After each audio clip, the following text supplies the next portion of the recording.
पहले खुद ही ऑपरेशन सिंदूर पे डिबेट मांगते हैं, फिर जब डिबेट का समय निर्धारित होता है तो स्टेज पे खड़े होने का दम नहीं होता। 29 जुलाई 2025 को पार्लियामेंट का सेशन सिर्फ एक डिबेट नहीं था, ये कांग्रेस के लिए एक पॉलिटिकल डिजास्टर बन गया। लोकसभा में 16 घंटे तक ऑपरेशन सिंदूर और पहलगाम टेरर अटैक पर चर्चा चली। कांग्रेस सोच रही थी कि वो मोदी सरकार को नेशनल सिक्योरिटी के मुद्दे पर कॉर्नर करेंगी, लेकिन हुआ उल्टा।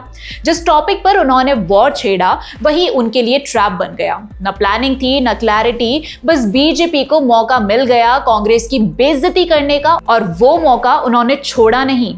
जब डिबेट का मौका मिला तो कांग्रेस ने सोचा था कुछ ड्रामा करेंगे, सिंबल बनाएंगे, इमोशनल सवाल उठाएंगे जैसे वेयर इज आवर सिक्योरिटी, ताकि पब्लिक सिंपैथी मिल जाए। लेकिन पार्लियामेंट का फ्लोर उनके लिए स्टेज नहीं, मिरर बन गया, जहां उनका कंफ्यूजन, कॉन्ट्रडिक्शन और वीक लीडरशिप एक साथ सब कुछ सामने आ गया।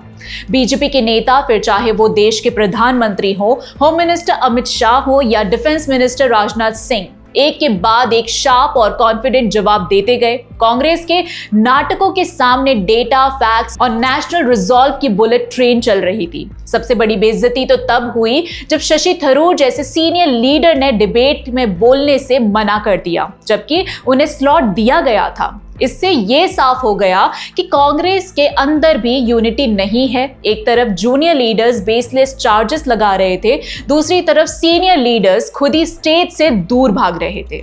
जब कांग्रेस ने ऑपरेशन सिंदूर पर डिबेट छेड़ी तब बीजेपी ने बस जवाब नहीं दिया, उन्होंने पूरी स्ट्रेटेजी के साथ कांग्रेस के पॉलिटिकल नैरेटिव को डिसमेंटल कर दिया। अमित शाह ने पार्लियामेंट में फैक्ट्स के साथ धो दिया। उन्होंने डिटेल में बताया कि जो 3 पाकिस्तानी टेररिस्ट ऑपरेशन महादेव में मारे गए उनका सीधा कनेक्शन पहलगाम मैसेकेयर से था। नाम, आइडेंटिटी, इंटेलिजेंस, इनपुट सब कुछ डेटा के साथ सामने रखा, जिससे कांग्रेस के डाउट द स्ट्राइक नैरेटिव की धज्जियां उड़ गई। फिर आए पीएम मोदी और उन्होंने कांग्रेस की पुरानी आदत को एक्सपोज कर दिया। मोदी ने पार्लियामेंट में खुलकर कहा कि कांग्रेस बार बार हमारे आर्म्ड फोर्सेस पर सवाल उठाती है। बालाकोट स्ट्राइक, अभिनंदन की रिलीज, सर्जिकल स्ट्राइक, हर बार कांग्रेस ने या तो प्रूफ मांगा या फिर पाकिस्तान के नैरेटिव को एको किया। मोदी ने यह भी कहा कि कांग्रेस के ये नेगेटिव अप्रोच सिर्फ पॉलिटिकल नहीं है, ये देश की सुरक्षा बलों का अपमान है। External affairs minister S Jaishankar ने तो इस डिबेट को ग्लोबल कॉन्टेक्स्ट में लाकर रख दिया। उन्होंने ऑपरेशन सिंदूर को एक ग्लोबल सर्विस कहा, जहां इंडिया ने ना सिर्फ अपना बदला लिया बल्कि दुनिया को एक स्ट्रॉन्ग मैसेज दिया कि भारत टेररिज्म के खिलाफ कॉम्प्रोमाइज नहीं करता। जयशंकर ने साफ साफ बता दिया कि हमने किसी भी यूएस या वेस्टर्न मीडिएशन को रिजेक्ट किया और अपना ऑपरेशन अपने टर्म्स पर किया, बिना किसी एक्सटर्नल प्रेशर के। सबसे दमदार बात यह थी कि बीजेपी के लीडर्स ने बार बार कांग्रेस की डॉजियर डिप्लोमेसी यानी फाइल भेजने वाली पुरानी पॉलिसी को याद दिलाया। 26/11 के बाद सिर्फ पेपर वर्क भेजना, 2008 ब्लास्ट के बाद सिर्फ कंडेम करना कांग्रेस की history full of soft responses है। बीजेपी ने इस मॉरल वैक्यूम को हाईलाइट करके ये साबित कर दिया कि नेशनल सिक्योरिटी पर कांग्रेस को बोलने का कोई मॉरल राइट नहीं बनता। डिबेट का पूरा नैरेटिव बीजेपी के हाथ चला गया और कांग्रेस का प्लेटफॉर्म उनकी खुद की गलतियों के सबूत बनकर रह गया।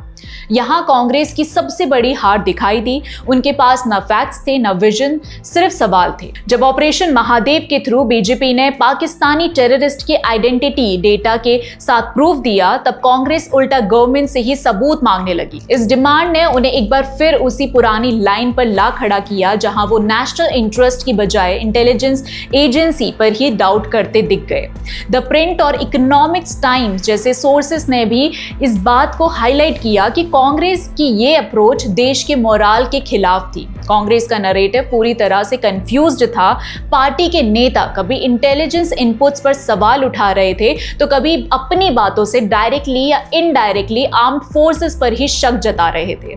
इस तरह का इंटरनल कॉन्ट्रडिक्शन उनके खिलाफ चला गया, क्योंकि बीजेपी ने बार बार अपने no compromise on security stand को कॉन्फिडेंटली प्रोजेक्ट किया। पब्लिक परसेप्शन में क्रेडिबिलिटी बीजेपी के कोर्ट में चली गई और सबसे बड़ी आयरनी ये थी कि बाकी अपोजिशन पार्टीज ने भी ऐसी गलती नहीं की।